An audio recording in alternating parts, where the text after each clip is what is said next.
Hello students, good morning all of you and welcome to the global world academy. So आज के session को start करते हैं। आज के सेशन में हम लोग यहाँ पर साइंस को पढ़ने वाले हैं, विज्ञान में केमिस्ट्री से रिलेटेड। जस्ट लाइक कल का जो सेशन हुआ था जिसमें हम लोगों ने केमिकल इक्वेशंस वगैरह जो थी या उससे रिलेवेंट जो एमसीक्यूज थे उन्हीं को कंप्लीट किया था।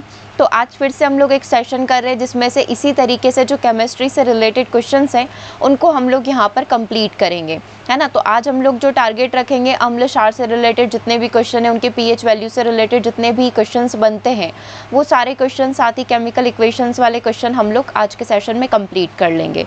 ओके, सो जितने भी स्टूडेंट चैनल पर न्यू हैं, सब्सक्राइब द चैनल ताकि इसी तरीके से रेगुलर बेसिस पर आपको वीडियोज़ के नोटिफिकेशन मिलते रहें, ठीक है। और साथ ही व्हाट्सएप ग्रुप में भी ऐड हो जाइएगा ताकि एग्ज़ाम रिलेटेड कोई भी अपडेट आपसे मिस ना हो। और यदि आप साइंस की टेस्ट सीरीज़ या कंप्लीट बैच को यहाँ पर बाय करना चाहते हैं तो कंप्लीट टेस्ट सीरीज़ यहाँ पर अवेलेबल है, ठीक है। क्या क्या चीज़ें इसमें प्रोवाइड की जाएगी वो पूरा जो सेशन है आपको वीडियो के कमेंट बॉक्स में मिल जाएगा। वहाँ से जाकर आप पूरा एक डेमो सेशन को विजिट कर सकते हैं, या फिर अगर आपने ऑलरेडी ऐप डाउनलोड कर रखा है ना, तो वहाँ से जाकर आप इसके सारे डेमोज विजिट कर सकते हैं। ओके, तो कंप्लीट साइंस का आपका test series plus NCERT summaries plus pedagogy जो आता है आपका 20 नंबर का, और प्लस 30 नंबर का जो आपका टेस्ट आएगा, वो सारी चीज़ें आपको इस कंप्लीट पैकेज के अंदर प्रोवाइड की जाएगी, ठीक है। और यदि कोई भी इससे रिलेटेड डाउट रह जाता है तो आप ज़रूर से एक बार व्हाट्सअप कर लीजिएगा। ओके, तो सीरीज़ को आज हम लोग यहाँ पर स्टार्ट कर रहे हैं। क्वेश्चन नंबर 1 आपकी स्क्रीन पर है। The purpose of adding potassium permanganate, that is KMnO4 in water in a distillation plant is to, मतलब एक चुटकी KMnO4 जल आसवन संयंत्र में डालने से क्या होगा। मतलब जल आसवन संयंत्र जो है दैट इज जो जल को यहाँ पर आश्वित करता है, दैट मीन्स हम लोग बोलते हैं ना डिस्टिल्ड वाटर, राइट। उसके अंदर अगर मैंने थोड़ा सा भी KMnO4 डाल दिया तो उसका क्या फ़र्क या क्या असर आपको यहाँ पर दिखाई देगा। मतलब आपको ये बताना है बेसिकली KMnO4 का कार्य क्या होता है, पोटेशियम परमैंगनेट करता क्या है। पानी के उबालने का तापमान कम हो जाएगा, पानी का पीएच वैल्यू जो है यहाँ पर इंक्रीज़ हो जाएगा, है ना। कार्बनिक अशुद्धियाँ यहाँ पर दूर हो जाएगी, या फिर जल वाष्पों का संघनन बढ़ जाता है ना। पानी का जो है बॉइलिंग पॉइंट यहाँ पर बढ़ जाएगा और पानी का क्वथनांक यहाँ पर बढ़ जाएगा। क्या चीज़ हो सकती है KMnO4 की वजह से। तो देखो KMnO4 को जब भी आप जल आसवन संयंत्र में यहाँ पर डालेंगे तो इससे पानी के अंदर जितनी भी बोल सकते हैं ना अशुद्धियाँ, जो इम्प्योरिटीज़ होती है, कार्बनिक अशुद्धियाँ जो होती है, जैसे कि कोई भी कचरा वगैरह, डस्ट वगैरह उसमें आ गया, तो वो सारी चीज़ें जो है हम लोग KMnO4 की वजह से दूर कर सकते हैं। तो हम लोग ये बोल सकते हैं ऑर्गेनिक इम्प्योरिटीज़ जितनी भी है वो सारी यहाँ पर दूर हो जाएगी। अब ऑर्गेनिक इम्प्योरिटीज़ में क्या क्या चीज़ें आती है, जस्ट लाइक कोई भी जैविक अपशिष्ट पदार्थ हो गया, है ना, मानव मल हो गया, पदार्थ हो गया, तेल हो गया, है ना, जितनी भी फल सब्जी का कचरा जितना भी कुछ आया है, अगर उसको आप पानी से निकालना चाहते हैं तो आप क्या कर दीजिए, KMnO4 यहाँ पर डाल दीजिए, ठीक है। तो ध्यान रहेगा सी आंसर यहाँ पर करेक्ट होगा। इसका डिटेल आप एक बार से देख सकते हैं, ठीक है। एक चुटकी KMnO4 की कीमत अब आपको समझ में आ जाएगी, है ना, कि एक आसवन संयंत्र में डालने से कार्बनिक अशुद्धियाँ दूर हो जाती है। कार्बनिक अशुद्धियों के अंदर ये सारी चीज़ें आती है ना, इससे आपका पानी यहाँ पर प्योर हो जाएगा, ठीक है। चलिए नेक्स्ट क्वेश्चन नंबर 2 की बात करते हैं। खनिज पेयजल के महत्वपूर्ण घटक हैं, है ना। Minerals are important component of water. आप जो पीने का पानी पीते हैं उसमें मिनरल्स होना बहुत ही ज़्यादा आवश्यक है ना। निम्नलिखित में से जल शोधन की कौन सी विधि खनिजों की भारी हानि करती है। मतलब आप जो देखते हैं, आप जल शोधन करके पानी को प्योरीफाई करके पीते हैं तो उसकी वजह से क्या होता है कि जितने भी मिनरल्स जो पानी के अंदर अवेलेबल होते हैं वो ख़त्म हो जाते हैं, है ना, बहुत कम उनकी परसेंटेज रह जाता है। तो ये किस कारण से होता है। ये बॉइलिंग, अगर आप पानी को उबाल रहे हैं, पानी को अगर आप उबालते हैं, बॉईल करते हैं, तो उसकी वजह से उसके मिनरल ख़त्म हो जाते हैं। क्या अगर आप पानी को फ़िल्टर करते हैं, जस्ट लाइक सिर्फ छानते हैं, तो उसकी वजह से हो जाता है क्या, रिवर्स ऑस्मोसिस, यानी कि अब अगर आपके घर में RO लगा हुआ है तो क्या इससे पानी के अंदर जितने भी मिनरल्स है वो ख़त्म हो जाएंगे क्या।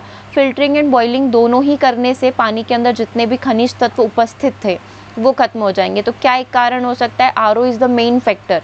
हम लोग ये तो जानते हैं कि RO का प्रयोग करने से पानी आपका शुद्ध हो गया, पानी तो शुद्ध हो गया, लेकिन उसके अंदर जितने भी खनिज पदार्थ थे वो यहाँ पर कम पड़ जाते हैं, है ना। तो हम लोग बोल सकते हैं करेक्ट आंसर यहाँ पर क्या होगा, RO की वजह से होता है।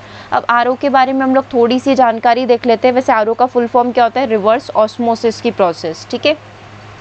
इसको हिंदी में हम लोग बोलते हैं उत्क्रमित परासरण। रिवर्स ऑस्मोसिस जल शुद्धिकरण की श्रेष्ठ तकनीक है। ऑलमोस्ट हर घर में आपने देखा होगा कि RO का पानी पिया जाता है ना। जल से खनिज आयनों एवं बड़े अणुओं को हटाने व जल का खारापन दूर करने के लिए इसका प्रयोग किया जाता है। इसकी खोज एरविन एंटोनी नॉलेट ने 1748 के अंदर करी थी। इस तकनीक में जल को कई अर्धपारगम्य झिल्ली जो होती है उससे गुजारा जा सकता है। आप इस डायग्राम में देख सकते हैं, जितना भी सॉल्टी वाटर या जितना भी अशुद्ध वाटर होता है, जब वो आरओ के अंदर जाता है तो इसमें कई सारी अर्धपारगम्य झिल्लियाँ लगी हुई रहती है, उससे गुजारा जाता है। झिल्ली के द्वारा विभिन्न खनिजों के अति सूक्ष्म बैक्टीरिया को भी अलग कर दिया जाता है, जो शरीर के लिए क्या हो जाते हैं, यहाँ पर काफ़ी ज़्यादा हानिकारक हो जाते हैं। ठीक है, यहाँ तक क्लियर है। ओके, घरों में प्रयोग किए जाने वाली ये तकनीक से 220 से 240 का जो हमारा बोलते हैं इम्प्योरिटीज़ वाला वाटर आता है ना। हम लोग जो देखते हैं ना कि 220 से 240 ppm, है ना, ppm का जो वाटर होता है उसको हम लोग यहाँ तक लेकर आ सकते हैं। यहाँ पर आप देख सकते हैं 220 से 240 ppm का जो वाटर है, 25 ppm तक हम लोग इसको यहाँ पर शुद्ध कर सकते हैं। ठीक है, पार्ट्स पर मिलियन ppm का फुल फॉर्म होता है। ओके, तो ये चीज़ आप ध्यान रख से। आरओ के फ़ायदे भी हैं कि उसका खारापन और अशुद्धियाँ दूर हो जाएगी, लेकिन उसमें से जो मिनरल्स है उसकी मात्रा यहाँ पर घट जाती है। ठीक है, तो क्वेश्चन का आंसर आप एक बार और देख सकते हैं। खनिज पेयजल के एक महत्वपूर्ण घटक है ना। निम्नलिखित में से जल शोधन की कौन सी विधि खनिजों की भारी हानि करती है? तो अगर आप आरओ का प्रयोग करते हैं तो उसमें से पानी से खनिज मात्रा की जो है वो हट जाती है। नेक्स्ट क्वेश्चन को देखिएगा, निम्नलिखित में से कौन सा कथन विलयन के लिए सही है? विलयन के लिए कौन सा कथन आपको यहाँ पर सही लग रहा है? विलयन दो या दो से अधिक पदार्थों का एक विषमांग मिश्रण होता है ना, विलयन की डेफिनेशन है ये, है ना। और दूसरा है यह ठोस, द्रव और गैस तीनों ही अवस्था में पाया जाता है। क्या आंसर आपको करेक्ट लग रहा है? क्या आंसर यहाँ पर करेक्ट होना चाहिए? कौन सा स्टेटमेंट करेक्ट है? केवल पहला करेक्ट है, केवल दूसरा करेक्ट है, दोनों ही करेक्ट है या दोनों ही इनकरेक्ट है? देखो यहाँ पर विलयन दो या दो से अधिक पदार्थों का एक सममांगी मिश्रण होता है। सममांगी मतलब कि पूरी तरीके से घुल जाना। विलयन दो प्रकार के सममांगी और विषमांगी होते हैं। तो सममांगी मतलब कि पूरा घुल जाए, जैसे कि पानी आपने लिया है और उसके अंदर अगर आपने चीनी या नमक डाला तो अगर वो पूरी तरीके से घुल गया, दैट मीन्स वो कैसा मिश्रण हो गया? सममांगी विलयन हो गया, है ना। तो यहाँ पर जो करेक्ट आंसर होगा, मतलब ये वाला स्टेटमेंट देखें तो ये तो इनकरेक्ट हो गया। विलयन दो या दो से अधिक पदार्थों का क्या होता है? सममांगी मिश्रण होता है। ठीक है, अगर मैं विषमांगी बोलूँ तो कोई भी एक ऐसा पदार्थ जैसे पानी के अंदर आपने रेत डाल दी तो पानी रेत में कभी नहीं मिल सकती है। ठीक है, रेत उसमें घुलनशील है नहीं, अघुलनशील पदार्थ है, तो वो विषमांगी चीज़ होगी। तो बेसिकली विलयन क्या होता है? सममांगी मिश्रण होता है। ये वाला आपका नेगेटिव हो गया। ये ठोस, द्रव और गैस तीनों अवस्था में हो सकता है। तो आप एग्जाम्पल ले सकते हैं वाटर ठोस, द्रव और गैस, यानी कि एक तो हम लोग बोल सकते हैं पानी की वेपर के रूप में गैसीय अवस्था में, द्रव अपना पानी है ही सही, और ठोस में बर्फ के रूप में पाया जाता है। ठीक है, तो दूसरा स्टेटमेंट करेक्ट है, यानी कि जो करेक्ट आंसर हो जाएगा क्या हो जाएगा? ऑप्शन नंबर बी, है ना। विलयन के लिए कौन सा स्टेटमेंट करेक्ट है? पहला स्टेटमेंट इनकरेक्ट है, दूसरा स्टेटमेंट करेक्ट है, यानी कि आंसर क्या हो जाएगा? ऑप्शन नंबर बी हो जाएगा। क्लियर है। नेक्स्ट क्वेश्चन नंबर की तरफ चलते। क्वेश्चन नंबर 3 आपकी स्क्रीन पर है। ठोस में ठोस से बने विलयन का एक उदाहरण क्या हो सकता है? An example of solution made of solid in solid. ठोस में अगर ठोस को मिलाएं तो उसका एक विलयन बन सकता है। ठोस में द्रव को मिलाते हैं, ठोस में गैस को मिलाते हैं, सारी चीज़ें हो सकती हैं। ठीक है, तो आपको बताना है ठोस में अगर ठोस मिलाया गया, मतलब दो ठोस पदार्थों का विलयन यहाँ पर क्या दिख रहा है? देखो, एयर, स्मोक, फोक और ब्रॉन्ज। क्या आंसर होगा? ब्रॉन्ज ही हो सकता है ना। अब देखिए कैसे हो सकता है ब्रॉन्ज यहाँ पर आंसर। उपर्युक्त में से पीतल जो है ठोस में ठोस से बनाएगा विलयन का उदाहरण है, जो तांबे तथा जस्ते की मिश्र धातु है ना। जिसका रंग कैसा होता है? जिसका रंग यहाँ पर होता है पीला। इसमें 70% तांबा होता है और 30% जस्ता यहाँ पर पाया जाता है। ठीक है, तो दो ठोस को मिलाने पर, तांबा और जस्ता को मिलाने से पीतल बना है ना। तो ये ठोस में ठोस का मिश्रण हो गया। अब कोहरा जो आपसे फोग पूछा था, फोग का क्या होता है? द्रव एवं गैस का कोलाइडी विलयन है ना। बेसिकली फोग यहाँ पर कैसे बनता है? जब आप द्रव को, है ना, जैसे कि पानी की बूंदें रहती है, ठीक है, द्रव और गैस का जो विलयन है वो फोग कहलाता है। धुआं की अगर हम लोग बात करें, है ना, धुआं क्या होता है? स्मोक जो है गैस एवं ठोस का कोलाइडी विलयन होता है। वायु की बात करें तो वायु गैस और गैस का कोलाइडी विलयन है। ठीक है, तो ये 3 प्रकार हो गए। इसमें से आपसे पूछा था ठोस में ठोस का विलयन क्या हो गया? हमारा ब्रॉन्ज पीतल हो गया। ओके, यहाँ तक क्लियर है। चलिए नेक्स्ट क्वेश्चन नंबर 4 की तरफ चलते हैं। शर्करा को अल्कोहल में परिवर्तित करने वाली प्रक्रिया को किस नाम से जाना जाता है? जब भी आप शर्करा को अल्कोहल में परिवर्तित करते हैं तो ये पाश्चुरीकरण की प्रोसेस कहलाती है, जीवाणुनाशक कहलाती है, समांगीकरण कहलाती है, या फिर किण्वन की प्रोसेस कहलाती है। तो अगर आप शर्करा को अल्कोहल में परिवर्तित कर रहे हैं तो ये तो किण्वन की प्रोसेस है, राइट। तो करेक्ट आंसर क्या हो जाएगा आपका? ऑप्शन नंबर बी हो जाएगा, ठीक है। वो ग्लूकोज फ्रक्टोज बनाना और फिर उससे एथिल अल्कोहल बनाना, राइट। याद है आपको इक्वेशन, तो आप यहाँ पर भी देख सकते हैं एक बार। किण्वन एक प्रकार की जैव रासायनिक प्रक्रिया है जिसमें जटिल कार्बनिक यौगिक जो है सूक्ष्म सजीवों की सहायता से सरल कार्बनिक यौगिक में विघटित हो जाते हैं तथा इस प्रक्रिया में ऑक्सीजन की आवश्यकता नहीं पड़ती है, ठीक है। इस प्रक्रिया के द्वारा अल्कोहल शराब का निर्माण किया जाता है। गन्ने की शक्कर की किण्वन प्रक्रिया कुछ इस प्रकार से होती है। C12H22O11 सुक्रोज होता है यहाँ पर, इसको जल के साथ क्रिया करवाएंगे इन्वर्टेज यीस्ट से, तो C6H12O6 ग्लूकोज और फ्रक्टोज में यहाँ पर परिवर्तित हो जाएगा, है ना, C6H12O6 में। फिर इसका हम लोग जाइमेज करवाएंगे, तो यहाँ पर आप देख सकते हैं एथिल अल्कोहल का निर्माण हो जाएगा। C6H5OH के दो अणु यानी कि 2C6H5OH हो जाएगा, प्लस CO2 यहाँ पर रिलीज हो जाएगी, इसके दो अणु यहाँ पर रिलीज हो जाएंगे। तो इस प्रकार से ये किण्वन की प्रोसेस कहलाती है, जिससे यहाँ पर आपका एथिल अल्कोहल का निर्माण होगा। ओके, यहाँ तक क्लियर है, कोई दिक्कत नहीं है। चलिए, एक संक्षारण के बारे में आप जान लीजिए। संक्षारण की प्रोसेस क्या होती है, जैसे आपने देखा है लोहे पर जंग लगना या चांदी पर काली परत का जम जाना या तांबे के ऊपर हरी परत का चढ़ जाना संक्षारण का एग्जाम्पल है, ठीक है। अब संक्षारण में होता क्या एक्चुअल में, जो रस्ट जमा होती है वो कैसे होती है, जैसे कि हमने यहाँ पर आयरन ले लिया, लोहा ले लिया, ये क्या कर रहा है, ऑक्सीजन से खाली खुले वातावरण में आपने छोड़ दिया है, ये ऑक्सीजन से क्रिया कर रहा है, ठीक है। तो यहाँ पर जो बनेगा 2Fe2O3 यानी Fe2O3 के क्या करेंगे, दो अणु यहाँ पर निर्मित हो जाएंगे, आयरन ऑक्साइड, जिसको हम लोग जंग बोलते हैं। जंग लगने से लोहे की वस्तु का भार बढ़ जाता है। लोहे को जंग से बचाने के लिए हम लोग क्या करते हैं, इसके ऊपर जिंक की परत चढ़ाते हैं और इसी प्रोसेस को क्या बोला जाता है, गैल्वेनीकरण की प्रोसेस यहाँ पर कहा जाता है, ठीक है। यहाँ तक क्लियर है, यहाँ तक कोई दिक्कत नहीं है। चलिए नेक्स्ट पॉइंट की बात हम लोग यहाँ पर करते हैं। नेक्स्ट पॉइंट को चेक करिएगा। निम्नलिखित में से संश्लेषित सूचक कौन है, ठीक है। अब यहाँ पर कुछ जो इंडिकेटर्स होते हैं उसके बारे में हम लोग जानकारी लेंगे। सबसे पहले synthetic indicator among the following. दो प्रकार के इंडिकेटर होते हैं, एक तो प्राकृतिक होता है, नेचुरल होता है, और दूसरा सिंथेटिक होता है, ठीक है। नेचुरल जो प्रकृति से प्राप्त होगा, सिंथेटिक जो हमने लैब में बनाया होगा, ठीक है। लिटमस हो गया, टर्मरिक हल्दी हो गया, गुड़हल की पत्तियाँ हो गई, और अगला हो गया फिनोप्थिलीन हो गया। जो इसमें से संश्लेषित होगा, सिंथेटिक होगा, वो क्या हो सकता है, फिनोप्थिलीन हो सकता है, जो मानव निर्मित है। बाकी सारी चीज़ें तो प्रकृति में ही उपलब्ध है, ठीक है, जो कि नेचुरल है, प्राकृतिक है। तो यहाँ पर जो आपका करेक्ट आंसर हो जाएगा ऑप्शन नंबर डी हो जाएगा। फिनोप्थिलीन हो गया, मेथिल ऑरेंज हो गया, ये सब के सब क्या है, मैन मेड है। ओके, इसका ध्यान रखिएगा। इससे रिलेटेड और क्वेश्चन अभी हम लोग कंप्लीट करते हैं। नेक्स्ट क्वेश्चन नंबर को देखिएगा। निम्नलिखित में से कौन सा प्राकृतिक सूचक है, कौन सा नेचुरल इंडिकेटर है, litmus, phenolphthalein, methyl orange, methyl red. तो ये तीनों के तीनों कृत्रिम है या फिर सिंथेटिक है। इसमें से प्राकृतिक केवल एक बच रहा है, आपका लिटमस है, ठीक है। तो इस चीज़ को आपको ध्यान रखना है, लिटमस। और जैसे आपने देखा कि हल्दी भी जो है, हल्दी हो गया, ये सारे के सारे प्राकृतिक इंडिकेटर के अंदर आते हैं। लिटमस, हल्दी, है ना। एक हम लोग गोभी के पत्तों की बात करते हैं, वो भी इंडिकेटर में ही काम आता है। ओके, चलिए आगे बात करते हैं। अच्छा, इसका डिटेल देखना चाहे तो आप कुछ इस तरीके से देख सकते हैं। लिटमस प्राकृतिक सूचक संकेतक का एक उदाहरण है। संकेतक दो प्रकार के हो सकते हैं, एक तो नेचुरल हो सकता है और एक मानव निर्मित हो सकता है। नेचुरल क्या होगा, वे पदार्थ जो पीएच का पता लगाने के लिए प्राकृतिक संसाधनों से प्राप्त किए जाते हैं, प्राकृतिक सूचक कहलाते हैं। जैसे हल्दी हो गया, लिटमस हो गया, चीनी गुलाब की पंखुड़ियाँ आदि प्राकृतिक रूप से पाए जाने वाले कुछ ऐसे संकेतक हैं। सबसे अधिक इस्तेमाल किए जाने वाला प्राकृतिक संकेतक लिटमस है। इसे कहाँ से प्राप्त किया जाता है, तो लाइकेन से प्राप्त किया जाता है। यह घोल के रूप में या कागज की पट्टियों के रूप में उपलब्ध होता है, जिसे लिटमस पेपर के रूप में जाना जाता है। आमतौर पर यह लाल और नीले लिटमस पेपर के रूप में उपलब्ध होता है, क्योंकि हम लोग जब अम्ल और क्षार का टेस्ट करते हैं तो अम्ल क्या करता है, हमने एक ट्रिक देखी थी अनिल से। अम्ल क्या करता है, नीले लिटमस को लाल कर देता है और इसका जस्ट रिवर्स बेस करता होगा, क्षार करता होगा। क्षार क्या करता होगा, लाल लिटमस को क्या कर देता है, नीला कर देता है, ठीक है।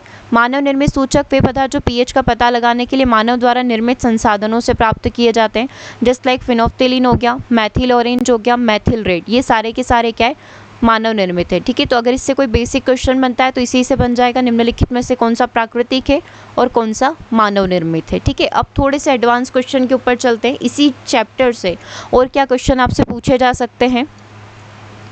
देखो, सबसे पहला क्वेश्चन देखना, तत्व X जो है विद्युत का कुचालक है। ऐसा कोई तत्व है, ऐसा कोई एलिमेंट है जो विद्युत का कुचालक होगा, पुअर कंडक्टर ऑफ इलेक्ट्रिसिटी होगा।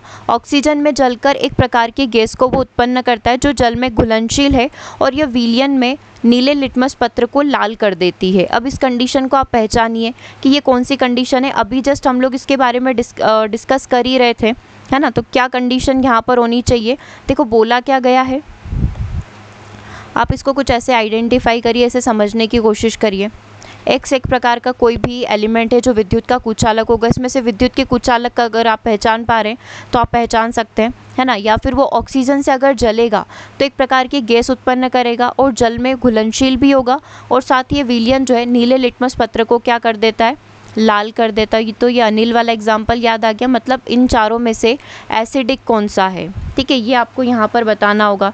तो अगर आप आइडिया लगा पा रहे हैं तो देखिए क्या आंसर यहाँ पर हो सकता है इसका,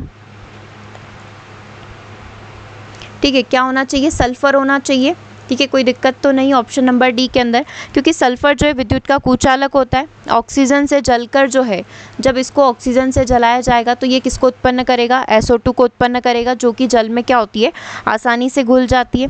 इसका विलयन एसिडिक होगा, है ना। इसका जो विलयन बनेगा वो एसिडिक होगा, ठीक है। SO2 एसिडिक होता है, इसीलिए ये क्या करेगा, नीले लिटमस पत्र को लाल कर देगा, ठीक है। क्योंकि अगर हम लोग देखें तो अधातुओं के जितने भी ऑक्साइड्स होते हैं बेसिकली वो प्रकृति में कैसे होते हैं, अम्लीय होते हैं।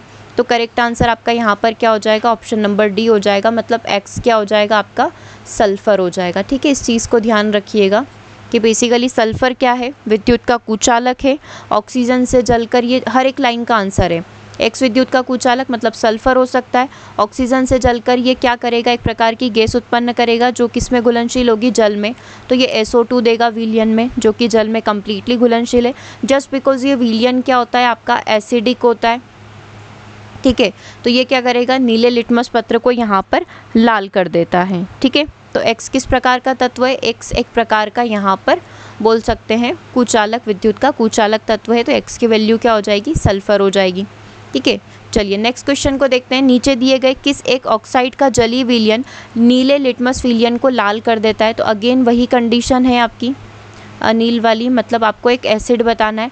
अम्ल क्या करेगा, नीले लिटमस पत्र को लाल कर देता है, ये हमारी ट्रिक है ना। तो अब आप इसमें देखिए कौन सा एक ऑक्साइड जो है जलीय विलयन नीले लिटमस विलयन को लाल कर देगा। क्या वो कॉपर ऑक्साइड हो सकता है, क्या वो कैल्शियम ऑक्साइड हो सकता है, क्या वो सल्फर डाइऑक्साइड हो सकता है, या फिर वो मैग्नीशियम डाइऑक्साइड हो जाएगा। क्या आंसर होगा, अभी जस्ट आप पढ़कर आए हैं, है ना, सल्फर डाइऑक्साइड होगा। सी आंसर यहाँ पर आपका करेक्ट हो जाएगा, क्योंकि जो SO2 है, अभी जस्ट आपने प्रीवियस क्वेश्चन में पढ़ा ही, हमने एक विलयन बनाया था सल्फर का, है ना, ऑक्सीजन के साथ क्रिया करवा के, तो SO2 बना था। SO2 प्रकृति में कैसा है, एसिडिक है, जो क्या करता है, नीले लिटमस पेपर को लाल कर देता है। जस्ट बिल्कुल प्रीवियस क्वेश्चन के ऊपर ये बेस्ड था। करेक्ट आंसर क्या हो जाएगा आपका, ऑप्शन नंबर सी हो जाएगा, ठीक है। सल्फर डाइऑक्साइड ऐसा है ना, जो नीले लिटमस पत्र को क्या कर देता है, नीले लिटमस में डालने पर उसके रंग को लाल कर देगा। इसका विलयन का कलर कैसा हो जाएगा, रेड हो जाएगा, ठीक है। यहाँ तक क्लियर है। चलिए आगे बात करते हैं, नेक्स्ट क्वेश्चन की बात करते हैं। नेक्स्ट क्वेश्चन को अच्छा, आप इसका डिटेल देखना चाहें तो डिटेल भी देख सकते हैं। सबसे सामान्य रूप से उपयोग किया जाने वाला प्राकृतिक सूचक लिटमस है, जैसा कि जस्ट अभी अपन ने लिटमस के बारे में देखा। SO2 का जलीय विलयन नीले लिटमस विलयन में अगर आप इसको डालेंगे तो विलयन का रंग यहाँ पर कैसा हो जाएगा, रेड हो जाएगा। मतलब ये क्या हुआ है, नीले से रेड में परिवर्तित हो गया है, मतलब कि लाल में परिवर्तित हो गया है ना। तो ये कौन सी प्रकृति का होगा, ये एसिडिक प्रवृत्ति का होगा, ठीक है। इसे लाइकेन शैवाल, अगर हम लोग यहाँ पर इसकी बात करें लिटमस पेपर की, तो लिटमस को लाइकेन से प्राप्त किया जाता है, ठीक है। जल में डालने पर इसका रंग नील स्वर्ण हो जाता है। इसे अम्लीय विलयन में मिलाया जाता है तो ये लाल रंग देता है, और क्षारीय विलयन में मिलाएंगे तो ये नीला हो जाता है। सामान्यतः ये लाल और नीले लिटमस पत्र के रूप में अवेलेबल मिलेगा, ओके। ये तो हमने लिटमस की बात कर ली। चलिए नेक्स्ट क्वेश्चन की बात करते हैं। निम्नलिखित में से कौन सा युग्म जो है एसिड बेस इंडिकेटर अम्ल क्षार संकेतक के रूप में प्रयोग में लाया जाता है। एसिड बेस इंडिकेटर के रूप में यहाँ पर किसका प्रयोग किया जाएगा, लाल बंद पत्ता गोभी, red cabbage leaves and turmeric का हल्दी का प्रयोग, नमक और हल्दी का प्रयोग, केले की पत्तियों और बंद गोभी की पत्तियों का प्रयोग, या फिर नींबू के रस और हल्दी का प्रयोग। देखो एक चीज़ तो आपको क्लियर हो गई, है ना, जो अभी स्टार्टिंग में हमने फर्स्ट क्वेश्चन से देखी थी कि हल्दी का प्रयोग जो है हम लोग एज अ नेचुरल इंडिकेटर के रूप में कर सकते हैं, प्राकृतिक सूचक के रूप में कर सकते हैं।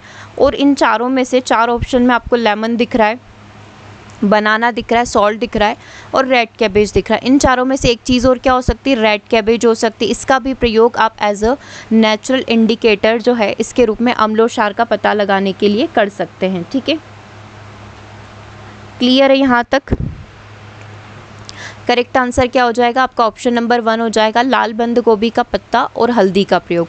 आप इसका डिटेल एक बार से देख लीजिए। उपरोक्त में से लाल बंद पत्ता गोभी का पत्ता जो है और हल्दी का प्रयोग हम लोग एसिड बेस इंडिकेटर के रूप में कर सकते हैं, क्योंकि लाल बंद पत्ता गोभी का पत्ता जो है अम्लीय विलयन जो भी होंगे, ये चीज़ बहुत ध्यान रखने वाली है ना। इस चीज़ को आप चाहें तो नोट डाउन कर लें।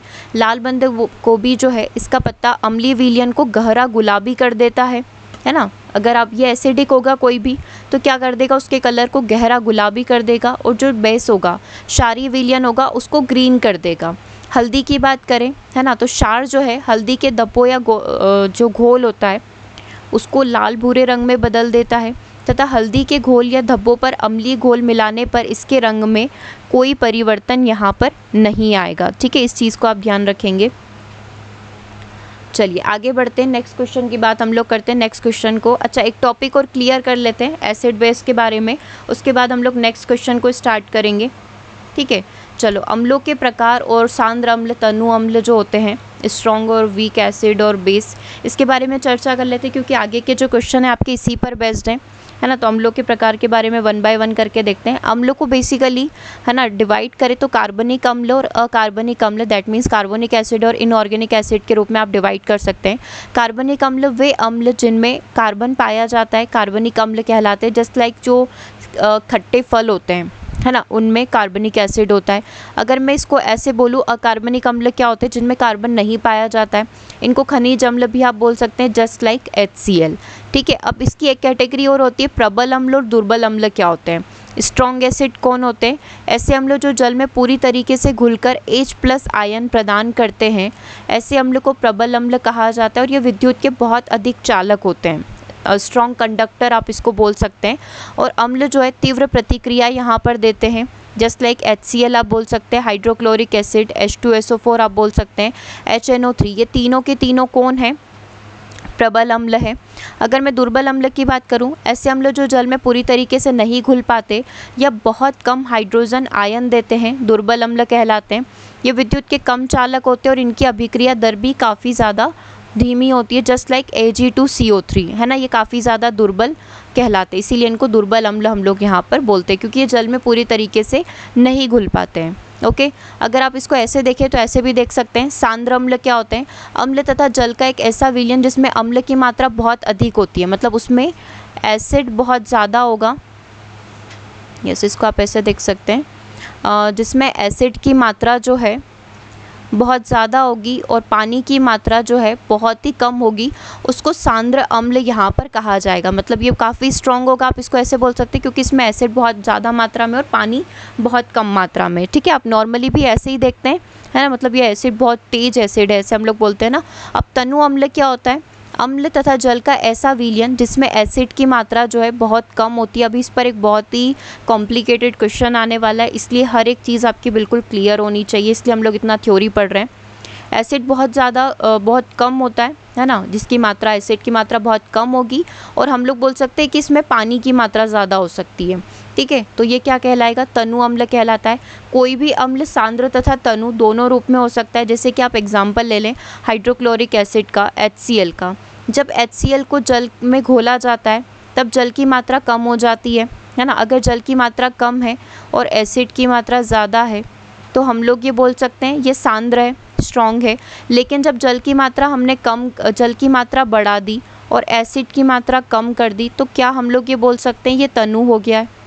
तनु और सांद्र होने के लिए, स्ट्रॉन्ग और वीक होने के लिए कंडीशन है ये आपके सामने, एक बार इसको ध्यान से देख लीजिए, कब सांद्र अम्ल होता है और कब तनु अम्ल होता है। सेम चीज़ हम लोग बेस के लिए भी पढ़ेंगे और उसके बाद हम लोग क्वेश्चंस यहाँ पर स्टार्ट करेंगे। क्लियर हो गया? एक बार और आप चाहें तो यहाँ से देख सकते हैं। यहाँ से हमने स्टार्ट किया था अम्लों के प्रकार, कार्बनिक अम्ल जिसमें कार्बन पाया जाएगा, जिसमें कार्बन नहीं पाया जाएगा।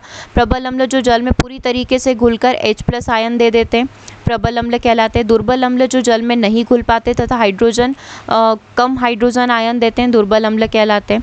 फिर हमने देखा सांद्र अम्ल क्या होते हैं, जिसमें एसिड बहुत ज़्यादा होता है, सांद्र अम्ल कहलाते हैं।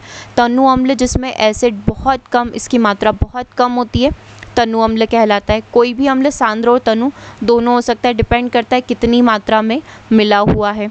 ठीक है। अब प्रबलता के आधार पर अगर आपको क्षार का वर्गीकरण करने को बोला जाए, स्ट्रॉन्गेस्ट बेस, जहाँ पर आप H+ आयन की बात कर रहे थे एसिड के अंदर, बेस के अंदर आप OH आयन की बात करेंगे। वे क्षार जो जल में पूरी तरीके से घुलकर भारी मात्रा में OH- आयन देते हैं, प्रबल क्षार कहलाते हैं, जैसे NaOH हो गया, KOH हो गया।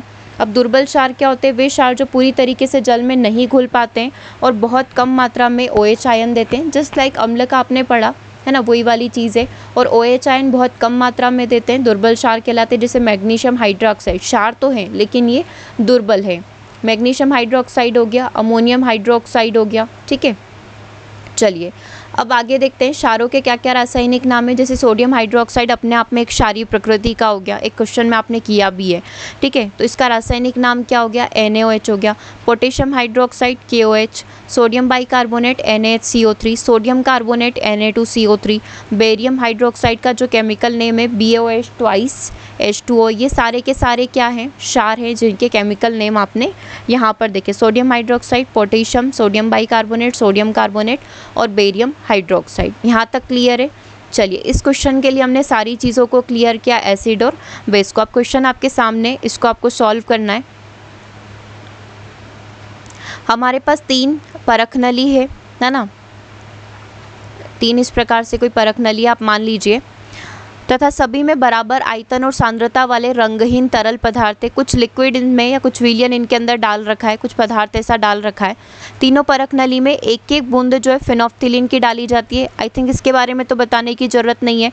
फिनोफ्थिलीन क्या होता है, phenolphthalein is a indicator, it's a synthetic indicator या फिर मैन मेड इंडिकेटर है, जो एसिड और बेस के बारे में हमको जानकारी देता है। ठीक है, अगर कोई भी चीज़ एसिडिक है, अच्छा सबसे पहले तो फिनोफ्थिलीन के बारे में जान लो, है ना, जैसे हमने स्टार्टिंग में पढ़ा ही है, बट एक बार और देख लो। फिनोफ्थिलीन के बारे में क्या जानकारी है हमारे पास। फिनोफ्थिलीन इज़ अ इंडिकेटर, ये एक प्रकार का सूचक होता है। जैसे लिटमस पेपर प्राकृतिक सूचक है, वैसे हमारा यहाँ पर फिनोफ्थिलीन जो है मैनमेड सूचक है, यानी कि मानव निर्मित पदार्थों से इसका निर्माण किया गया है। जब भी फिनोफ्थिलीन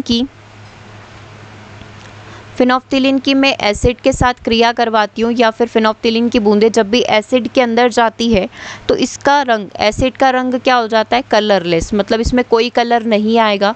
और जब मैं इसकी बेस के साथ क्रिया करवाती हूँ या विलयन में डालती हूँ, तो ये जो है बेस जो है यहाँ पर अपना गुलाबी रंग दे देता है ना। ये चीज़ आप इसके बारे में ध्यान रखिएगा। जैसे अभी आपने हल्दी का एग्जाम्पल देखा, रेड कैबेज का आपने एग्जाम्पल देखा, है ना, ऐसे ही आपको इसका भी ध्यान रखना है। फिनोफ्थिलीन का एसिड के साथ जब ये रिएक्ट करता है तो कलरलेस हो जाता है, और बेस के साथ जब ये क्रिया करता है तो ये गुलाबी कलर देता है।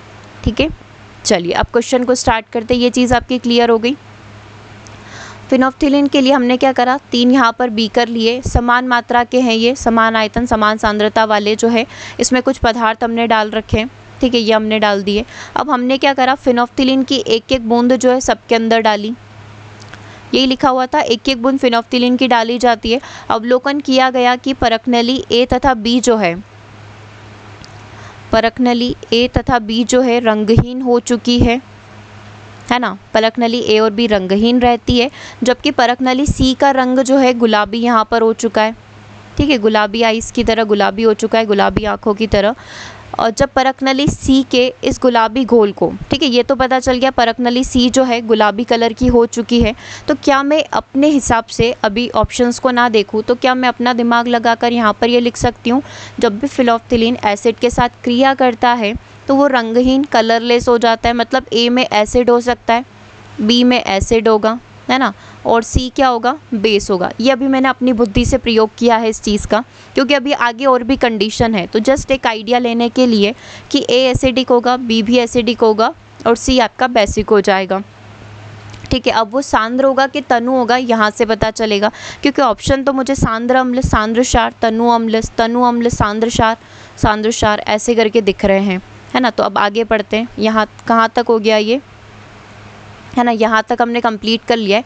अब इसके आगे चलते हैं, अब आगे क्या बोल रहे हैं। जब परखनली सी, मतलब ये जब परखनली सी के गुलाबी घोल को ए तथा बी में डाला गया। अच्छा, ये गुलाबी घोल हो गया। अब मैंने इस गुलाबी घोल की रिएक्शन इससे करवाई, है ना। फिर मैंने इसी गुलाबी घोल की रिएक्शन बी से करवाई, मतलब सी का कुछ विलियन मैंने ए के अंदर डाला, सी का कुछ विलियन बी के अंदर डाला। तो देखो क्या हुआ। चलो आगे बढ़ते हैं, इस कलर को ले लेते हैं, है ना। ए तथा बी में डाला गया तो देखा कि ए रंगहीन हो गया। अब यहाँ पर ए अभी भी रंगहीन है, ए तो पहले भी रंगहीन था, ए अभी भी रंगहीन है, किंतु बी ने कलर चेंज कर लिया, बी ने अपनी प्रॉपर्टी चेंज कर ली। बी कैसा हो गया, बी गुलाबी कलर का हो गया, है ना। तो अब आपको बताना है कि क्या कंक्लूजन आप निकाल सकते हो इस कंडीशन पर, ठीक है। ये टेट में ही पूछा हुआ क्वेश्चन है, ऐसा कोई हाई लेवल का, बहुत हाई लेवल का नहीं है, बस आपकी अंडरस्टैंडिंग वाला क्वेश्चन है ये। चलो, तो अभी हमने हमारी समझ से निकाला था कि एसिडिक है, ये एसिडिक है और ये बेसिक है, ठीक है। लेकिन अब यहाँ पर फाइनल जो रिज़ल्ट निकला, ये रंगहीन है, ये गुलाबी है और ये अभी भी गुलाबी है, क्योंकि इसके साथ तो हमने कुछ किया नहीं, ये तो जैसा था वैसा ही है। तो अब मुझे बताओ कि जब मैं किसी के अंदर, है ना, अब ये कंडीशन देखना, ये मेरा एसिड है, ये मेरा बेस है। जब मैं बेस को, यहाँ पर कुछ एसिडिक पदार्थ है ना, इसके अंदर डालूंगी और अगर वो अपनी प्रॉपर्टी को चेंज नहीं कर रहा है ना, ए जैसा था वैसा ही है, मतलब ये स्ट्रॉन्ग है कि वीक है, डेफिनेटली ये स्ट्रॉन्ग होगा, स्ट्रॉन्ग एसिडिक होगा। तो मैं क्या यहाँ पर ये बोल सकती हूँ, ए कैसा होगा, ए कैसा हो जाएगा, स्ट्रॉन्ग हो जाएगा। यहाँ पर लिखते जाते हैं, ए जो है स्ट्रॉन्ग एसिड है, क्योंकि इसने अपनी प्रॉपर्टी बेस की वजह से चेंज नहीं करी। आपने क्या करा, क्षार को अम्ल के अंदर डाल दिया, तो उसमें कोई परिवर्तन नहीं था, जैसा रंगहीन एसिड है वैसा का वैसा ही रहा, मतलब ए बहुत ही ज़्यादा स्ट्रॉन्ग है, ठीक है। ये चीज़ तो मुझे क्लियर हो गई कि ए क्या हो गया, मेरा बहुत ही ज़्यादा स्ट्रॉन्ग हो गया, ठीक है। तो ए मेरा सांद्र अम्ल हो गया। ए सांद्र अम्ल कहाँ पर लिखा हुआ है, ये लिखा हुआ है सांद्र अम्ल, ये तनु अम्ल लिखा हुआ है, दैट मीन्स ये गलत है, ठीक है। सी में सांद्र अम्ल लिखा हुआ है, ये आपका आंसर हो सकता है, और डी भी अभी आपका आंसर हो सकता है। अब बी के पास चलते हैं, इस कंडीशन को देखना। एक बी जो है पहले क्या था, इसको हटा देते हैं, ए वाली कंडीशन क्लियर हो गई। बी आपका पहले रंगहीन था, है ना, मतलब बी पहले क्या था, बेस था। जब आपने सी को इसके अंदर डाला, मतलब सॉरी, ए जो आपका यहाँ पर बी जो था ये एसिडिक था ना, कलरलेस था, दैट मीन्स ये क्या था, एसिडिक था। जब सी यानी कि बेस को आपने इसके अंदर डाला, सी को आपने इसके अंदर डाला, तो इसने क्या करा, अपना कलर सी के जैसा बना लिया, गुलाबी बना लिया, मतलब ये वाली प्रॉपर्टी जो है एसिड से काय में चेंज हो गई, बेस में चेंज हो गई।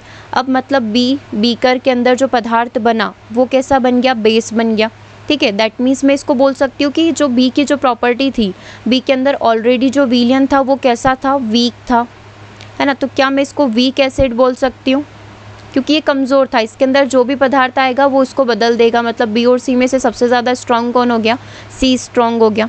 तो बी मेरा क्या बन गया, वीक एसिड बन गया, है ना, यानी कि तनु अम्ल बन गया। यहाँ पर लिखा हुआ है सांद्र क्षार, मतलब ए आपका आंसर नहीं हो सकता, बी तो हमने ऑलरेडी क्रॉस कर दिया है। सी में क्या लिखा हुआ है, तनु अम्ल लिखा हुआ है, हाँ ये आपका आंसर हो सकता है। और डी में भी लिखा हुआ है तनु अम्ल, मतलब अभी तक हमको ये पता चल गया या तो सी करेक्ट होगा या फिर डी करेक्ट होगा, ठीक है। और सी के बारे में हमको ऑलरेडी पता है, सी क्या है, हमारा स्ट्रॉन्ग बेस है, क्योंकि इसकी वजह से दूसरों की प्रॉपर्टी चेंज हो रही है, ठीक है। तो सी के बारे में हम लोग लिख सकते हैं, सी क्या है आपका, सांद्र क्षार है ना, सांद्र क्षार है। दैट मीन्स जो आंसर बन गया वो क्या हो गया, ऑप्शन नंबर सी हो गया। यस, क्या ये चीज़ क्लियर हुई, क्योंकि आपको जो सांद्र अम्ल सांद्र क्षार पढ़ाने की जो वजह थी वो यही थी कि आपका ये क्वेश्चन क्लियर हो जाए, है ना। देखो क्वेश्चन बहुत सिंपल था, अगर इसको और कॉम्प्लिकेटेड हमने कर दिया हो तो यहाँ पर आप बहुत आसान सी भाषा में सीख सकते हैं।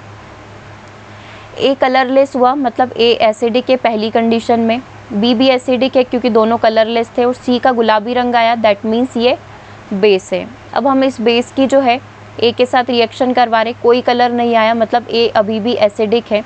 जब इस बेस की मैंने इसके साथ क्रिया करवाई तो यहाँ पर इसने भी अपना कलर चेंज कर लिया, है ना, मतलब ये तो क्या हो गया, स्ट्रॉन्ग एसिड हो गया, और ये क्या हो गया, दूसरों की वजह से इसने अपना कलर चेंज कर लिया, मतलब कि ये वीक एसिड हो गया, और ये ऑलरेडी अपने आप में स्ट्रॉन्ग बेस है, ठीक है।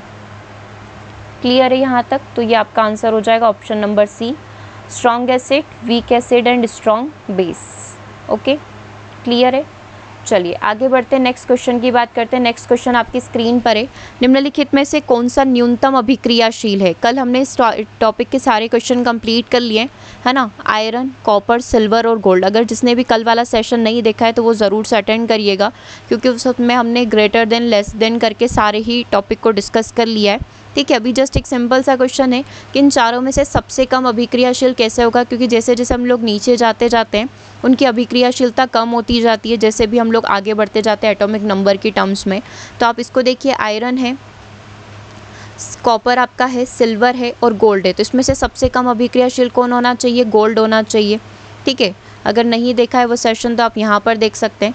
किसी वर्ग में ऊपर से नीचे की ओर जाने पर धात्विक लक्षण उसके बढ़ते जाते हैं, अधात्विक लक्षण कम होते जाते हैं। जैसे जैसे धात्विक लक्षण बढ़ेंगे उनकी जो रिएक्टिविटी है, उनकी जो अभिक्रियाशीलता है वो भी क्या होती जाती है? यहाँ पर कम होती जाती है। ठीक है, तो धात्विक लक्षण बढ़ने का क्रम देखिए और अभिक्रियाशीलता को कम होते हुए देखिए। पोटेशियम सबसे ज़्यादा हम लोग बोल सकते हैं है ना, क्रियाशील रहेगा। ठीक है, फिर उससे कम सोडियम, फिर उससे कम कैल्शियम, फिर उससे कम मैग्नीशियम, एल्यूमिनियम, फिर zinc, iron, tin, lead, hydrogen, copper, mercury, silver and gold. कल हम लोग एक क्वेश्चन जो कर रहे थे उसमें ऐसा था, कुछ कंपैरिजन हम लोगों को करना था है ना, जिसमें जिंक शब्द का प्रयोग हमने किया था, आयरन शब्द का प्रयोग कि किसकी लेयर किसके ऊपर चढ़ाने से, ऐसा कुछ क्वेश्चन था। जिंक, आयरन और एक और किसी शब्द का हमने प्रयोग किया था उसके अंदर, potassium, sodium, calcium, magnesium, aluminium, right, aluminium का प्रयोग किया था है ना, एल्यूमिनियम या ऐसा कुछ था। तो हमने देखा था कि यहाँ पर जो स्ट्रॉन्ग था उन सब में एल्यूमिनियम नहीं था, कुछ और वर्ड था वहाँ पर, शायद हमने कॉपर, यस कॉपर था। कल के इस सेशन में हमने ये 3 टर्म्स लिए थे और इन तीनों में कंपैरिजन करा था। तो हमने देखा था जिंक की जब इससे क्रिया करवाएंगे तो बताओ सबसे ज़्यादा अभिक्रियाशील कौन होगा। तो हमने देखा था कि जिंक जो है इन सब में सबसे ज़्यादा जो है अपना अभिक्रियाशील था, फिर उससे कम आयरन आपका हो जाएगा और फिर उससे कम कॉपर आपका आंसर हो जाएगा। तो हमने कुछ इस तरीके से उसका आंसर किया था, राइट। तो वो इसी टर्म्स में किया था, जो सबसे ज़्यादा अभिक्रियाशील है उसको सबसे पहले रखा, अभिक्रियाशीलता को हमको घटते हुए क्रम में जमाना था, तो हमने कुछ इस तरीके से जमाया था। तो ये इसी तरीके से इसमें लॉजिक लगेगा। हमसे क्वेश्चन में पूछा था सबसे कम अभिक्रियाशील कौन है, तो जो सोना है जिसको AU से रिप्रेजेंट किया जाता है। AU से क्यों किया जाता है? क्योंकि लैटिन वर्ड है ये, ठीक है। और जो इंडिकेटर्स जो नेम दिए गए हैं वो लैटिन वर्ड में दिए गए हैं, इसीलिए सिल्वर का जो है आपका Ag होता है और कुछ इस तरीके से, ठीक है। तो सबसे ज़्यादा अभिक्रियाशील कौन है? पोटेशियम है, फिर आपका सोडियम है, फिर कैल्शियम है, मैग्नीशियम है, ऐसे हम लोग आगे बढ़ते हैं। चलिए नेक्स्ट क्वेश्चन को देखिएगा। निम्नलिखित में से कौन सा एक संश्लेषित या कृत्रिम सूचक के रूप में जाना जाता है? हल्दी का घोल संश्लेषित या मानव निर्मित या कृत्रिम सूचक है? लिटमस घोल, मिथाइल ऑरेंज का घोल, चाइना ऑरेंज का घोल, ठीक है। तो देखो चाइना रोज़ जो है, लिटमस जो है और हल्दी जो है, ये सारे के सारे क्या है? प्राकृतिक है। लेकिन मिथाइल ऑरेंज क्या है आपका? कृत्रिम है, मानव निर्मित है। फिनोफ्थिलीन हो गया, मिथाइल ऑरेंज हो गया, ये सब के सब मानव निर्मित है। करेक्ट आंसर हो जाएगा आपका ऑप्शन नंबर सी। क्लियर है यहाँ तक?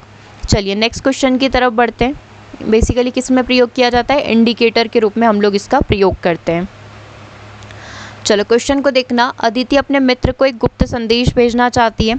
उसने अपने मित्र को एक पत्र दिया जिसमें कुछ भी लिखा हुआ दिखाई नहीं दे रहा था, ठीक है। एक हिडन लेटर दिया ताकि उसको कोई और नहीं पढ़ सके।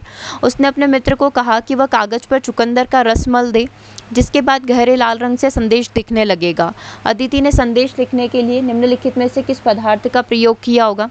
देखो कितने दिमाग वाली अदिति है ना, कोई और ना पढ़ सके इसलिए उसने किस पदार्थ से लिखा होगा, और उसने उसको हिंट भी दे दी कि चुकंदर का रस इसके ऊपर मल देना है, मतलब इसके ऊपर इस तरीके से पेस्ट कर देना है ताकि उसको जो है रेड कलर में सारे अक्षर दिखने लग जाएंगे। तो बेसिकली अदिति ने कॉमन सॉल्ट का प्रयोग किया है, ग्लूकोज का प्रयोग किया है, बेकिंग सोडा का प्रयोग किया है, या फिर लेमन जूस का प्रयोग किया है। तो इसके द्वारा प्रयोग किया गया है बेकिंग सोडा का, ठीक है। बेकिंग सोडा का प्रयोग यहाँ पर किया गया है, जिसकी वजह से जो चुकंदर जब उसके ऊपर मला गया, क्योंकि वो तो वैसे ही कलरलेस है, उससे तो दिखेगा नहीं, है ना। जैसे ही इसके ऊपर चुकंदर का रस मला जाएगा, उस पर रेड अक्षर में वो सारी चीज़ें जो उसके द्वारा लिखी गई अदिति के द्वारा उसको दिखाई देने लगेगी, ठीक है। आप रीज़न यहाँ पर देख सकते हैं। बेकिंग सोडे के घोल से कागज़ पर लिखने पर कुछ भी नहीं दिखाई देता है, लेकिन उस कागज़ पर यदि चुकंदर का रस मल दिया जाए तो यहाँ पर जो शब्द हैं वो लाल रंग में आपको दिखाई देने लगेंगे।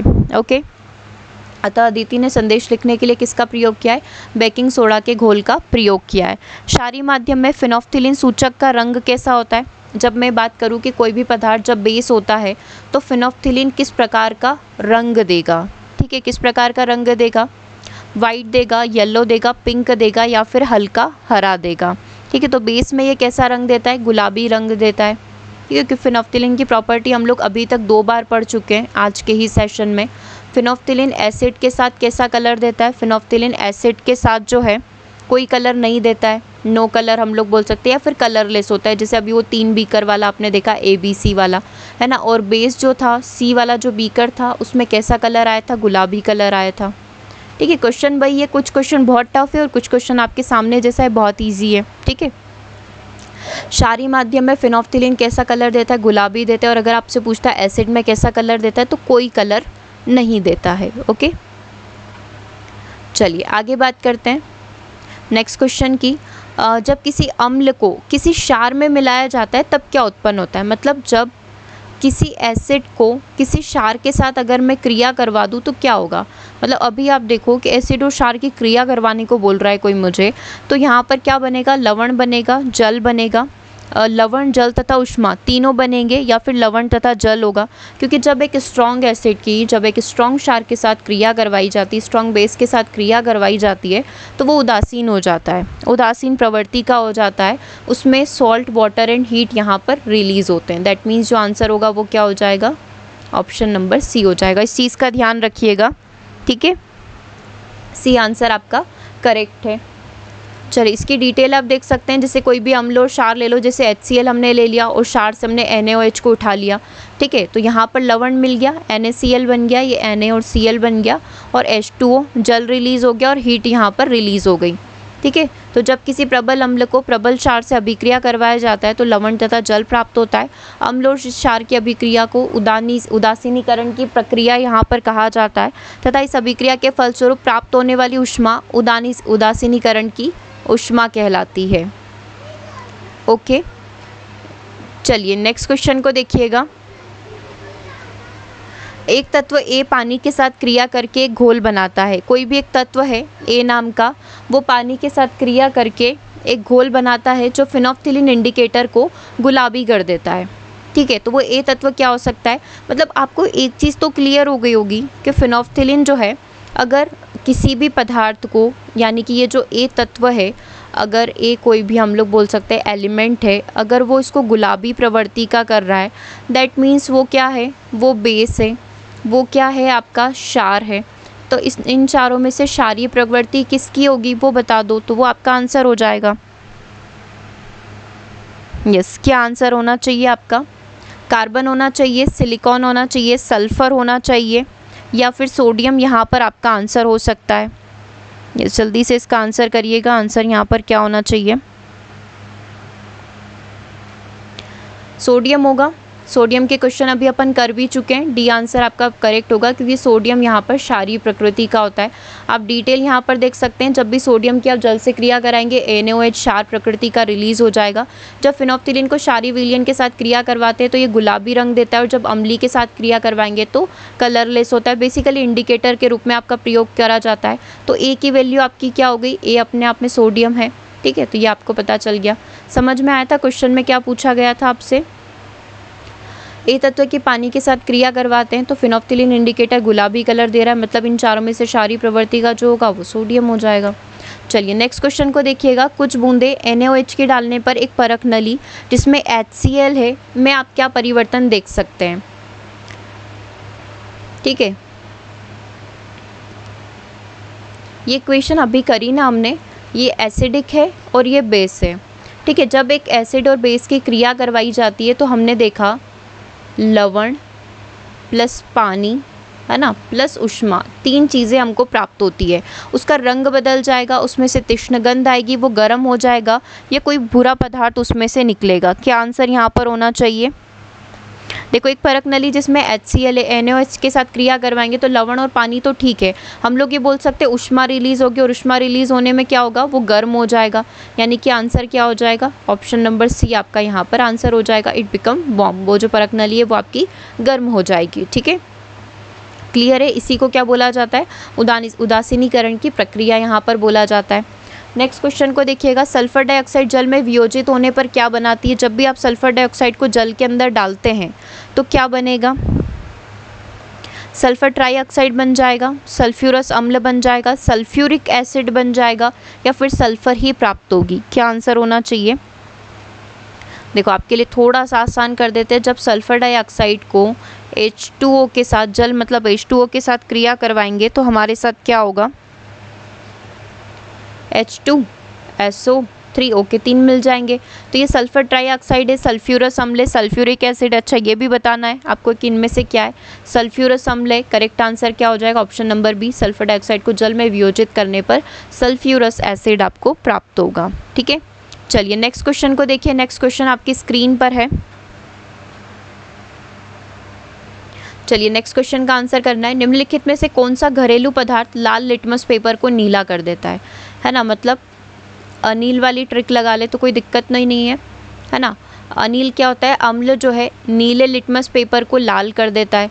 हमको क्या बोला है? लाल लिटमस पेपर को नीला कर देता है। तो ये क्षारीय प्रवृत्ति का होगा। अम्ल का उल्टा क्या होता है? क्षार होता है ना? तो हमको क्या बताना है कि इन चारों में से कोई 2 पदार्थ ऐसे होंगे जो कैसे होंगे? क्षारीय प्रवृत्ति के होंगे। क्या बेकिंग सोडा क्षारीय प्रवृत्ति का है? सिरका क्षारीय है वही जिसकी pH वैल्यू बिलो 7 और अबोव 7, तो अम्लीय और क्षारीय। बिलो 7 होगा अम्लीय होगा, ठीक है, और 7 से ज़्यादा होगा क्षारीय प्रवृत्ति का होगा, है ना? तो नींबू का रस है, और कोई भी व्यंजक ब्लीच वगैरह हो सकता है। तो बेकिंग सोडे की वैल्यू क्या होती है? सिरका, विनेगर की वैल्यू क्या होती है? नींबू का रस आपने देखा है हाईली एसिडिक होता है। ठीक है, तो आपको आंसर करना है कि कौन लाल लिटमस पेपर को नीला कर देगा, मतलब अपने आप में क्षारीय प्रवृत्ति का होगा। देखो नींबू का रस और कुछ नहीं, तो इतना तो पता है कि नींबू का रस काफ़ी ज़्यादा एसिडिक होता है ना? जिसका वैल्यू काफ़ी कम होता है, 2 पॉइंट समथिंग इतना कुछ होता है। ठीक है, तो 3 तो कभी भी आपका आंसर नहीं हो सकता, 3 नहीं हो सकता, मतलब बी और सी आपका आंसर नहीं हो सकता। अब आपको क्या सिलेक्ट करना था? ए और डी में से सिलेक्ट करना था। ठीक है, तो बताओ क्या आंसर हो सकता है? एक तो बेकिंग सोडा जो है अपना क्षारीय प्रवृत्ति का होता है। अभी हमने देखा ना कि अदिति ने क्या करा था, एक उसके फ्रेंड को लेटर लिखा था जिसका हमने फिनोफ्थिलीन से चेक करा था, उसको लाल रंग में वो शब्द दिख गए थे। ठीक है, तो बेकिंग सोडा से ही लिखा था उसने, तो बेकिंग सोडा तो क्षारीय प्रवृत्ति का है, ये तो पता चल गया। सिरका भी क्या होता है? एसिडिक प्रवृत्ति का होता है, तो ये आपका आंसर नहीं हो सकता। और ब्लीच जो होता है क्षारीय प्रवृत्ति का होता है। दैट मीन्स 1 और 4 जो है आपका आंसर हो जाएगा। ख़त्म बात, ऑप्शन नंबर डी आपका आंसर है। ठीक है, कोई दिक्कत? चलिए आगे बढ़ते हैं। निम्नलिखित में से कौन सा उदासीन लवण है? Sodium chloride, sodium carbonate, sodium acetate, या फिर अमोनियम क्लोराइड? चलो बताओ आंसर।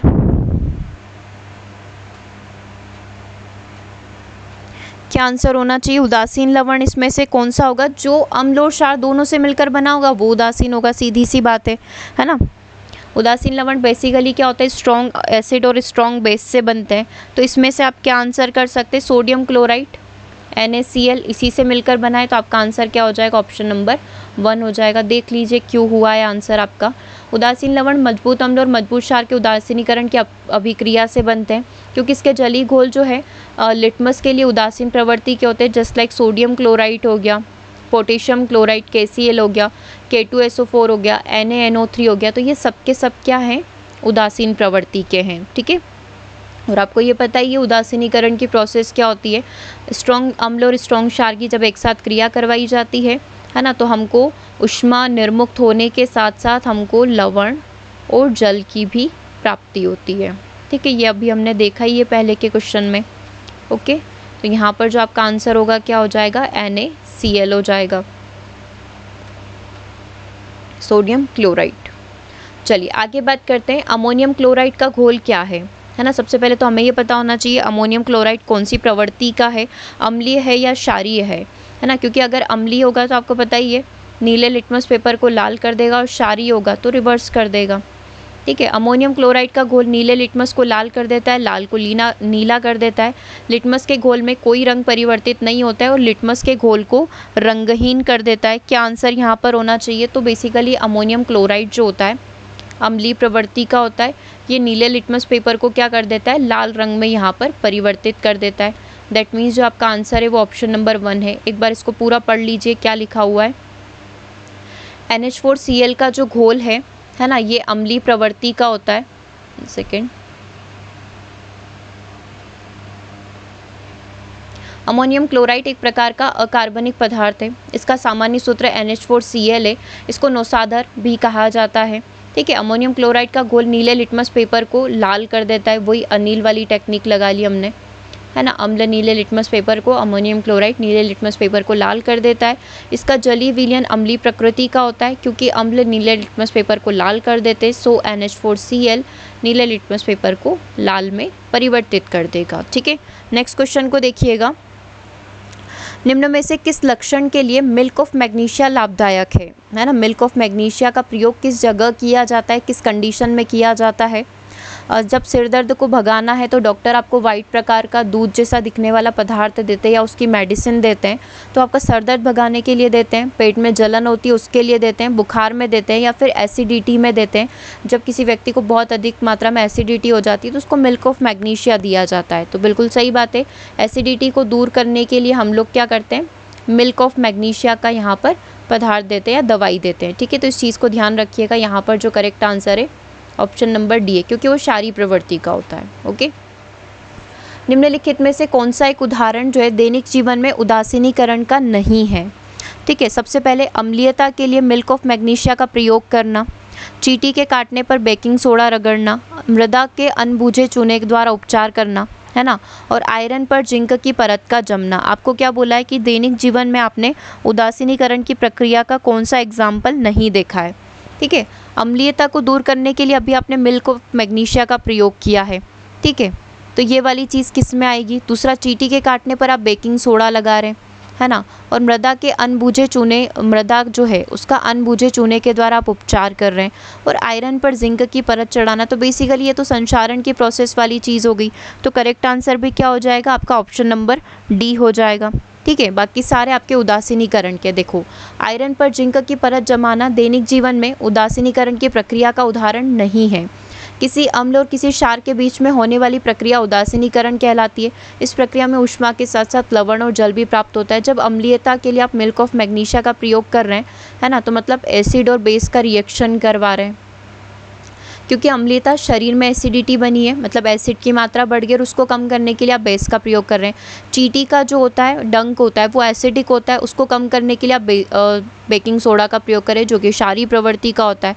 ठीक है, सेम एज इट इज़ आपका मिट्टी और चूने के लिए हो रहा है ना। कारखानों से निकले अम्लीय अपशिष्ट को क्षारकीय पदार्थ के द्वारा मिलाकर उपचार किया जाता है ताकि उदासीन प्रवृत्ति का हो जाए, है ना। तो हम लोग एसिड और बेस दोनों को मिला रहे हैं, मतलब क्या हो रहा है, उदासीनीकरण की प्रक्रिया हो रही है ना। लेकिन जो जंग लगना एक संक्षारण की प्रोसेस है, न कि एसिड और बेस की रिएक्शन है। तो करेक्ट आंसर आपका क्या हो जाएगा, ऑप्शन नंबर डी हो जाएगा। ठीक है, क्लियर हुआ। चलिए, ये काफ़ी अच्छा क्वेश्चन है ना। इस क्वेश्चन को आप खुद से पढ़िए और आंसर करिए। आंसर यहाँ पर क्या होना चाहिए,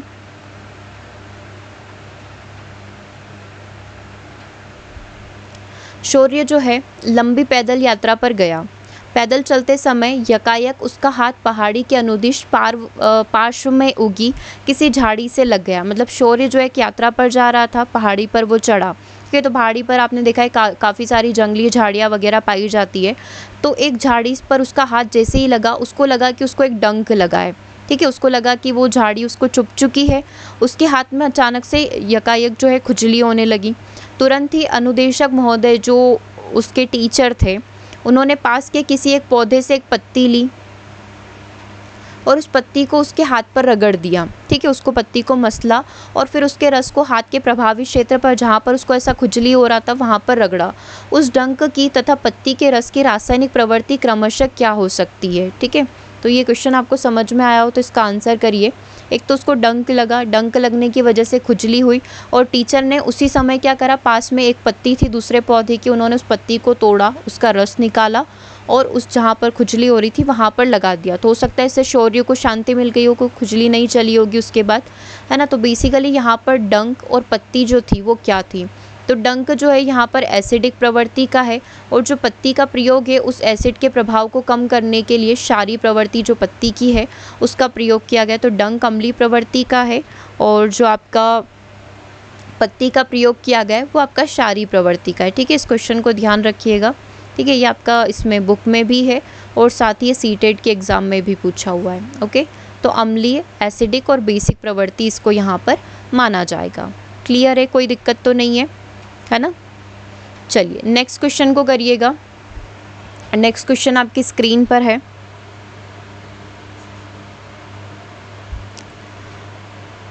ए, बी, सी तथा डी के नमूने अपनी प्रकृति के लिए हल्दी तथा फिनोप्थिलीन का प्रयोग करके जांचे जाते हैं। ठीक है, ए, बी, सी और डी के नमूने को हम लोग हल्दी और फिनोप्थिलीन जो नेचुरल इंडिकेटर्स हैं उनका प्रयोग करके जांच करते हैं तथा उनका अवलोकन रिकॉर्ड करते हैं, है ना। तो हल्दी डालने पर ए जो है, हल्दी डालने पर यहाँ पर ये कंडीशंस हैं। हल्दी डालने पर लाल भूरा हो जाता है। हल्दी डालने पर ये कैसा हो जाएगा, लाल भूरा हो जाएगा। ठीक है, और फिनोप्थिलीन डालने पर ये कैसा हो जाएगा, मतलब कोई एक पदार्थ है वो फिनोप्थिलीन डालने पर गुलाबी प्रवृत्ति का हो जाएगा। तीसरा इन्होंने बोला है हल्दी डालने पर कैसा हो जाएगा, पीला हो जाएगा। ठीक है, और फिनोप्थिलीन डालने पर ये कैसा हो जाएगा, रंगहीन हो जाएगा। तो क्या मुझे ये बताओ, ए बी सी डी की कंडीशन के लिए आपको ये पता होना चाहिए कि फिनोप्थिलीन और हल्दी जो है एसिड और बेस के साथ कैसा रिएक्शन देती है। ठीक है, तो एक बार आप चाहें तो टेबल बना लीजिएगा इसकी। ये आपका एसिड है, ये आपका बेस है, राइट। एक टेबल बना लो आप। जब भी मैं फिनोप्थिलीन की बात करूं और जब भी मैं हल्दी की बात करूं तो आपको ये चीज़ ध्यान आ जानी चाहिए कि जब भी हम लोग अम्ल की और फिनोप्थिलीन की क्रिया करवाते हैं तो हमेशा रंगहीन हमको रिजल्ट प्राप्त होता है। कोई भी विलयन हो या कुछ भी हो, वो कैसा हो जाएगा, रंगहीन हो जाएगा, है ना। मतलब कोई भी अगर पदार्थ एसिडिक है और फिनोप्थिलीन के साथ क्रिया करवाएंगे तो फिनोप्थिलीन रंगहीन देगा। ठीक है, और अगर सेम चीज़ मैं क्षार के साथ देखूं तो क्षार या बेस के साथ वो कैसा कलर देगा, गुलाबी कलर देगा। और हल्दी में अगर हम लोग एसिड का हल्दी के साथ इंडिकेटर का प्रयोग कर रहे हैं, हल्दी इंडिकेटर का प्रयोग कर रहे हैं एसिड की पहचान करने के लिए, तो वो येलो कलर देती है ना। और बेस के साथ ये लाल भूरा कलर देती है। ठीक है, लाल भूरा कलर आपको यहाँ पर प्राप्त होता है। ठीक है, तो ये कंडीशन होती है। आप चाहें तो इसका टेबल बनाकर अपनी कॉपी में लिख लें ताकि आपको ये चीज़ें जब भी आप एसिड बेस के क्वेश्चन सॉल्व करें तो आपको याद रहे। ओके, तो अब यहाँ पर 1 बाय 1 करके देख लेते हैं। ये ऑप्शंस नहीं है, ऑप्शन आपकी नेक्स्ट स्लाइड के ऊपर है। क्वेश्चन काफ़ी बड़ा था, ये तो आपके स्टेटमेंट है। ठीक है, आगे क्वेश्चन ये रहा, ए, बी, सी और डी की प्रकृति के विषय में आप क्या निष्कर्ष यहाँ पर निकाल सकते हैं। ठीक है, क्वेश्चन एक बार और समझ लो। A turn reddish brown on adding turmeric, जब भी हल्दी डाला जाता है तो ए क्या देता है, लाल भूरा कलर दे देता है। ठीक है, अब मुझे ये बता दो आप, है ना, ऑप्शंस देखे बिना आप अगर ये बता सकते हैं तो बहुत अच्छी बात होगी कि ए कैसा है। जब भी मैंने ए के साथ हल्दी इंडिकेटर का प्रयोग किया, टर्मरिक का प्रयोग किया, है ना। 1 सेकेंड, तब तक आप इसका आंसर करिए। आंसर क्या हो सकता है, ए ने कैसा कलर दिया, लाल भूरा कलर दिया। तो क्या मैं ए को बोल सकती हूँ ए किस प्रवृत्ति का है, ए क्षारीय प्रवृत्ति का है। मुझे दिख गया कि हल्दी है और इसने लाल भूरा कलर दिया है, दैट मीन्स ए जो है मेरा क्षारीय प्रवृत्ति का है। बी जो है turn pink on adding phenolphthalein, B को क्या हुआ है, बी में के साथ, बी में जब मैंने फिनोप्थिलीन डाला तो उसका कलर गुलाबी हो गया। मतलब बी भी कैसी प्रवृत्ति का है, बी भी मेरा क्षारीय प्रवृत्ति का है। हल्दी डालने पर पीला कलर हो गया। सी में जब मैंने हल्दी डाली तो पीला कलर आ गया, दैट मीन्स सी जो है एसिडिक प्रवृत्ति का है। और डी के साथ देख लेते हैं, फिनोप्थिलीन डालने पर कलरलेस हो गया। ठीक है, डी में जब मैंने फिनोप्थिलीन डाला तो वो कलरलेस हो गया। फिनोप्थिलीन कलरलेस कब होता है, जब वो एसिडिक प्रवृत्ति का होगा। तो मेरे पास 4 कंडीशन आ गई, ए और बी बेस हैं और सी और डी कैसे हैं, एसिडिक प्रवृत्ति के हैं। देख लेते हैं ऑप्शन में क्या क्या लिखा हुआ है। ठीक है, हमने क्या देखा था, ए और बी जो है हमारे बेस हो गए। ठीक है, ए और बी हमारे बेस क्षार हो गए और सी और डी कैसे हो गए, एसिडिक प्रवृत्ति के हो गए। यानी कि यहाँ पर जो आपका करेक्ट आंसर बन गया, करेक्ट आंसर क्या हो गया, ऑप्शन नंबर डी हो गया। ठीक है, यहाँ तक कोई दिक्कत तो नहीं है कि हमने किस तरीके से इसका आंसर सॉल्व किया है। ठीक है, डी आंसर आपका करेक्ट हो जाएगा। ठीक है, एक बार और देखना चाहें तो आप देख सकते हैं, है ना। ए जो है हल्दी डालने पर कैसा हो गया, लाल भूरा हो गया। तो हल्दी लाल भूरा कलर कब देती है, जब वो क्षारीय प्रवृत्ति में होती है। तो ए मुझे पता चल गया बेस होगा। और फिनोप्थिलीन गुलाबी कलर कब देगा, जब वो क्षारीय प्रवृत्ति का होगा। तो ए मेरा बेस हो गया, बी भी मेरा बेस हो गया, ठीक है। सी मेरा एसिडिक हो गया क्योंकि यहाँ पर पीला कलर आ चुका है, और डी कलरलेस हो गया फिनोफ्थिलीन की वजह से, तो ये किस प्रवृत्ति का होगा, बेस प्रवृत्ति, अपना एसिडिक प्रवृत्ति का होगा, ठीक है। यहाँ तक क्लियर है, कोई दिक्कत नहीं है। अच्छा, इन क्वेश्चंस की आपको क्या करनी है, बार बार प्रैक्टिस करनी है, तो प्रैक्टिस ज़रूर से कर लीजिएगा, है ना। और अगर कोई दिक्कत आती है इस प्रकार के क्वेश्चंस में तो वो आप मेंशन कर दीजिएगा, ठीक है, ताकि इससे ये सारे questions I think in 2 topic से आपके कंप्लीट हो गए, विलियन से आपके कंप्लीट हो गए। बस मोलर सांद्रता वाले क्वेश्चन केमिस्ट्री में पूछे जाते हैं, वो एक सेशन में और हम लोग कंप्लीट कर लेंगे, फिर आपका केमिस्ट्री डन है। जो भी क्वेश्चन अभी तक प्रीवियस एग्जाम्स में पूछे गए थे सारे डन है, बस मोलर सांद्रता वाले क्वेश्चन है वो एक दिन हो जाएंगे, उसके बाद हम लोग बायो स्टार्ट कर रहे हैं, ओके। तो इस प्रकार के क्वेश्चन और आप ज़्यादा से ज़्यादा प्रैक्टिस कर सकते हैं। सीटेट के पेपर लगा सकते हो, अच्छे खासे लेवल वाले क्वेश्चन है उसमें भी, है ना, वहाँ से आपकी और ज़्यादा प्रैक्टिस हो जाएगी। और पेपर्स जो आपके ऑनलाइन आ रहे हैं वो आप लगाते रहें, लाइव टेस्ट लगाते रहें, है ना, उससे भी आपकी तैयारी हो जाएगी। फिजिक्स अच्छे से कर लेना है, मैक्सिमम क्वेश्चन आपके फिजिक्स के बन सकते हैं, तो उसकी तैयारी तो आपने कर ही लेनी है, ओके। तो चलिए आज के सेशन को ओवर करते हैं। सेशन कैसा लगा कमेंट करके ज़रूर से बताइएगा, ओके। और लिंक ज़रूर से आप एक बार शेयर कर दें अपने साथी लोगों के बीच में, ताकि वो भी इस क्लास का फ़ायदा ले सके, ओके। तो सेशन को ओवर करते हैं, मिलेंगे हम लोग नेक्स्ट सेशन में। Thanks for watching.